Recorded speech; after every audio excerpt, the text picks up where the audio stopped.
जय श्री कृष्ण, राधे राधे। तो आज हम आपके लिए लेकर आए हैं गणगौर की कथा। चैत्र का महीना आया। होली के दूसरे दिन से जवारा बोकर लड़कियां गौर पूजने लगी। जब पार्वती जी को भाभी के उजमणे के लिए पीहर जाना था तो महादेव जी ने पार्वती जी से कहा, मैं भी आपके साथ चलूँगा। तब ईसर गौर नंदिया को साथ में लेकर निकले। नंदी के ऊपर महादेव जी बैठे और पार्वती जी पैदल चल रही थी। तो लोग कहने लगे, देखो मोटियार तो नंदी पर बैठा हुआ है और औरत पैदल चल रही है। इसके बाद पार्वती जी नंदी पर बैठ गईं और महादेव जी पैदल चलने लगे। तो लोग कहने लगे, देखो औरत तो नंदी के ऊपर बैठी है और मोटियार पैदल चल रहा है। जब ईसर पार्वती दोनों पैदल चलने लगे, साथ साथ नंदियाँ भी चलने लगे, तब लोगों ने कहा, साथ में वाहन होने के बावजूद भी पैदल चल रहे हैं। जब दोनों ही नंदी के ऊपर बैठ गए तो लोग कहने लगे, छोटो सो जीव है, दोनों ही नंदी के ऊपर बैठ गया। जब ईसर जी कहने लगे कि देखो पार्वती, दुनिया घोड़े पर बैठने देवे नहीं और ना ही पैदल चलने देती है। शिवजी पार्वती जी से बोली, ये मृत्यु लोक है, संसार है, चढ़े हुए को भी हंसे और पैदलने भी हंसे। थोड़ा आगे गए तो एक गाय कष्ट में थी। पार्वती जी ने पूछा, ये गाय क्यों तड़प रही है? शिवजी बोले, इसके बछड़ा होने वाला है। गोरादे कहने लगी, बच्चे के लिए इतना कष्ट मैं सहन नहीं कर सकूंगी, मेरे तो गांठ दे दो, मेरे को बच्चा नहीं चाहिए। शिवजी पार्वती जी दोनों आगे गया तो एक घोड़ी उठ बैठ करती ही। गोराडे ने कहने लगी कि घोड़ी कष्ट में क्यों है? जब ईसर जी कहने लगे कि इसके बच्चा होने वाला है, गोरादे ने कहा, मेरे तो गांठ दे दो, मुझे तो इतना सहन नहीं होगा। ईसर जी किया, आगे चलो। आगे गया तो राजा की नगरी में उदासी छाई हुई थी। गोरा ने पूछा कि यहाँ सभी उदास क्यों हैं? ईसर जी बोले, यहाँ रानी को कंवर होने वाला है। ये सुनकर गौरा बोलती है, बच्चे के लिए इतना कष्ट? मेरे तो बच्चा नहीं चाहिए, मेरे तो गांठ दे दो, मैं चलूँ। गौरा दे को हट आगे ईसर जी का चला नहीं तो गांठ देनी पड़ी। आगे ईसर जी ससुराल के गांव में पहुँचे। ईसर जी पीपल के नीचे वास किया। गौरा पीहर में और सहेलिया में मग्न हो गई। बड़ी गौर नज़दीक आई। जब गौरा ने सहेलिया को लेकर चुड़लोटी को लेके बाजार में गई, वहाँ पर ईसर जी मोची का वेश लेन सुंदर जूतियाँ लेकर बैठे हैं। गौरा का मन मोचड़ी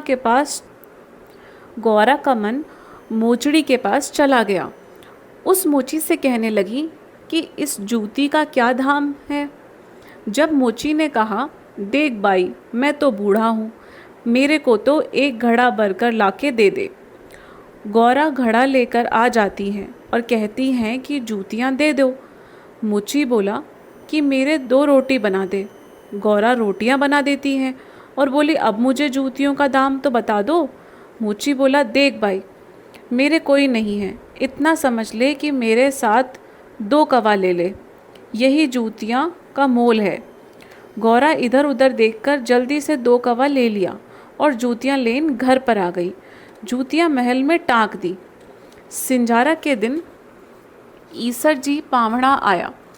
भोजन करके महल में सोने के लिए गए तो ईसर जी गौर से पूछने लगे, आज महल में रोशनी बहुत है। गौरा बोली, चांदनो के चांदनो पियरो, मेरे तो पुत्र भी नहीं और पूर्णिमा भी नहीं जिसका चांद भी नहीं, ये तो दीपक की चांदनी है। ईसर जी ने बोला, ये तो रोशनी कोई दूसरी है। गौरा, क्या किया आप ही बताओ। ईसर जी ने कहा, मोची के साथ 2 कवे लिए, उसकी रोशनी है। जब गौरा ज़मीन कुचलने लग गए, ईसर जी बोला, सच है या नहीं? गौरा कहने लगी कि आपने कब देखा? ईसर जी, क्या गौरा, ये तो मैं खुद था, दूसरा कोई और होता तो आप उनके साथ भोजन करते क्या? इस कारण औरतें मुझे ज़्यादा ललचावनो नहीं। ईसर जी गौरा घर गए। ईसर जी भोजन करने के लिए बैठे। जितना खाना बनाया वो सब खा लिया। पाँव से टक्कर मारकर झाड़ी गिरा दी। सासू जी को शर्म आती है तो उतने में ही हांडी के ढक्कन खोलकर देखती हैं। बाद में गौरा भोजन करने के लिए बैठती हैं। हांडी में कुछ नहीं होता। जब माँ गौरा ने 8 बरसोला 2 सांगरी पिंडिया और लोटा भर पानी पिलाकर सीख देती हैं। वहाँ से निकलने के बाद ईसर गौरादे पीपल के नीचे आए। ईसर जी बोले, यहाँ पर हम विश्राम कर लेते हैं। गौरा भूखी होने के कारण जल्दी से नींद आ गई।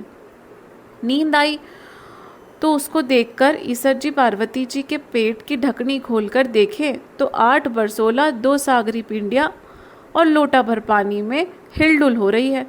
वापस ढक्कन लगा देते हैं। गौरा जागकर उठती हैं। तब ईसर जी बोलते हैं, गौरा आपने क्या खाना खाया? गौरा बोली, ईसर जी जो आपने खाया वही मैंने खाया। ईसर जी कहते हैं, सच बोलो। गौरा कहती हैं कि एक हांडी में कोई भेदभाव होता है क्या?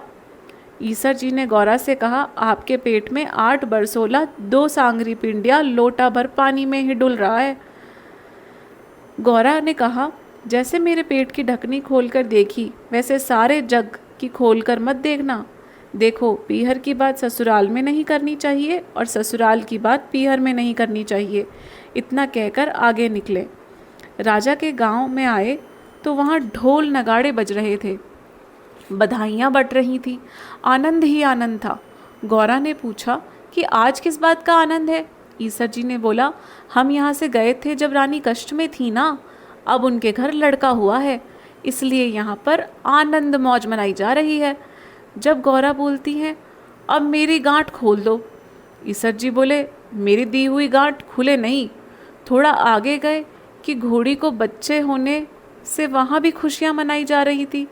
तब पार्वती जी ने कहा, मेरी भी गांठ खोल दो। ईसर जी ने कहा, मेरी दी हुई गांठ खुले नहीं। आगे गए तो गाय के बछड़े को चोट आई हुई थी। जब पार्वती ने कहा, जानवर के बच्चे को इतना प्यार करें तो मानव के बच्चे की तो क्या ही बात होगी। देखो ईसर जी, मेरी गांठ खोल दो तो मैं आगे चलूँगी, नहीं तो मैं यहाँ पर ही रहूँगी। जब ईसर जी दुमदुमिया हुआ तो पसीना आने लगा। शिवजी पार्वती जी तालाब के तीर पर गए। शिवजी ने माटी का एक पुतला बनाकर अपने गण से कहा कि जिसकी माँ अपने बच्चे के पीठ फेरने से सो रही हो, उन बच्चों का सिर काट कर ले आना। गण जब जगह घूमे लेकिन कोई नहीं मिला।